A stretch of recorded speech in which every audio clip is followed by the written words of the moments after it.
शत्रुदेव की जय। संगति के प्रभाव से व्यक्ति में शुभ या अशुभ संस्कार आते हैं।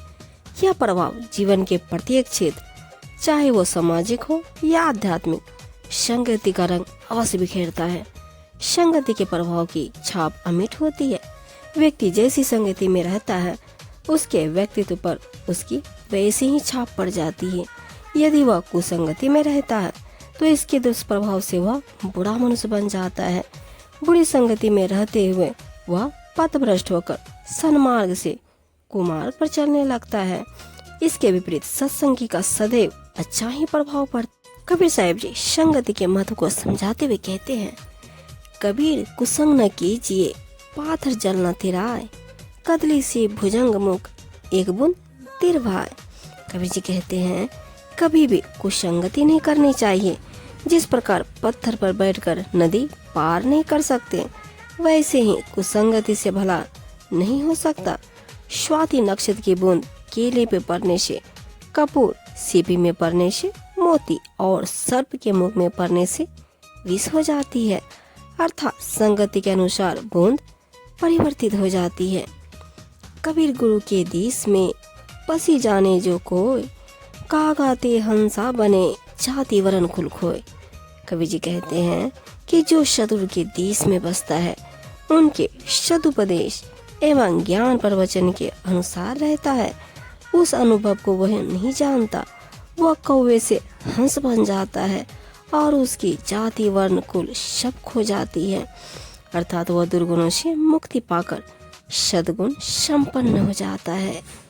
गड़िए पर्वत शिखर ते, पड़िए धरनी मरझार, मूर्ख मित्र न कीजिए, बूढ़ो काली धार।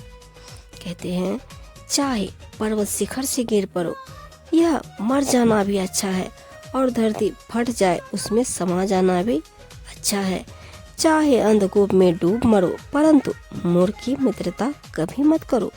उसकी मित्रता अच्छी नहीं है, वह मझधार में ही ले डूबेगा। कबीर संगत साधु की कभी न निष्फल जाए, जो पे बोवे भूनि के, फूले फूले अघाए। कबीर जी कहते हैं, साधु की सत्संगति कभी भी निष्फल नहीं जाती। उसका कुछ न कुछ अच्छा प्रभाव अवश्य पड़ता है। इसमें ऐसा रहस्य है, यदि बीज भूनकर भी बोए तो भी खेती खूब फलती फूलती है। अर्थात भूनकर या पकाकर जिस प्रकार से साधु संतों को खिलाया जाता है, उसके पुण्य की ही प्राप्ति होती है। अतः सेवा भक्ति दान की खेती फलदायी होती है।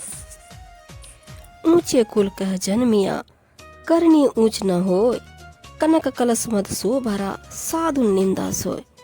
केवल ऊंचे कुल परिवार में जन्म लेने से कोई बड़ा नहीं हो जाता, जब तक उसकी करनी अच्छी न हो। यदि सोने का कलश मदिरा से भरा हो तो वह साधु संतों की दृष्टि में निंदनीय ही रहेगा। अतः हर किसी में सद्गुणों का ही महत्व है। जीवन जोबन राजमद, अभी चल रहे ना कोई, जो दिन जाए सत्संग में, जीवन का फल सोए। यह जीवन व यौवन और राज का गौरव कोई भी स्थिर नहीं है। यह कुछ ही समय तक है, फिर इन्हें चले जाना है। अतः इन्हें मोह नहीं करना चाहिए। जो दिन सत्संग में व्यतीत हो, सचमुच वही जीवन सच्चा व सुखी दिन होता है। अतः सत्संगति ही सत स्थिर और आनंद की खान है। कबीर संगत साधु की नित प्रति कीजिए जाए, दुर्मति दूर बहावशी, ऐसी सुनती बताए। कबीर जी कहते हैं कि नित प्रति साधु संतों की सत्संगति में जाना चाहिए, जिसका विलक्षण प्रभाव जीवन पर पड़ता है। इससे दुर्गति दूर हो जाती है और संत महात्मा सद्बुद्धि देते हैं। अर्थात जो भी अनुचित व अशुद्ध कर्म अज्ञान अवस्था में जीव के द्वारा होते हैं, वे सब उनके सदुपदेश से ठीक हो जाते हैं। कबीर संगत साधु की, जो की भूसी खाए, खीर खंड भोजन मिले, शाकट संग न जाए।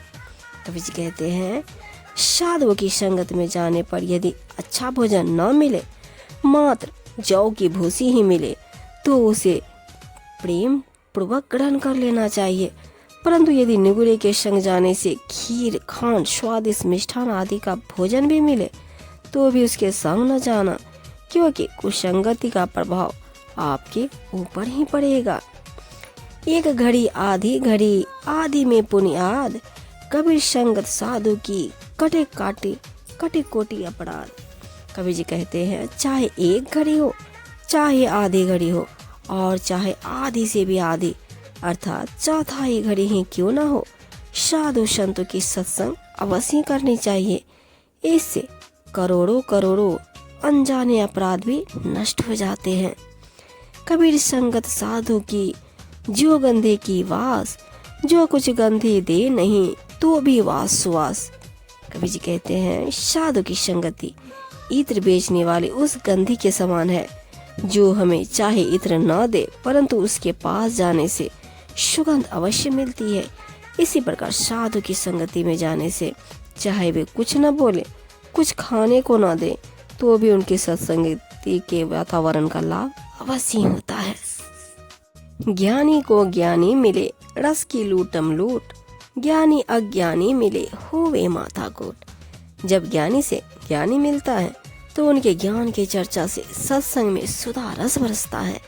उसे पूरी तरह छक लो, लूट लो। परंतु जब ज्ञानी से अज्ञानी मिलता है तो वहाँ झगड़ा होने की आशंका बनी ही रहती है, अर्थात वहाँ पर उल्टा सीधा तर्क वितर्क होता ही है और केवल माथापच्ची ही होगी।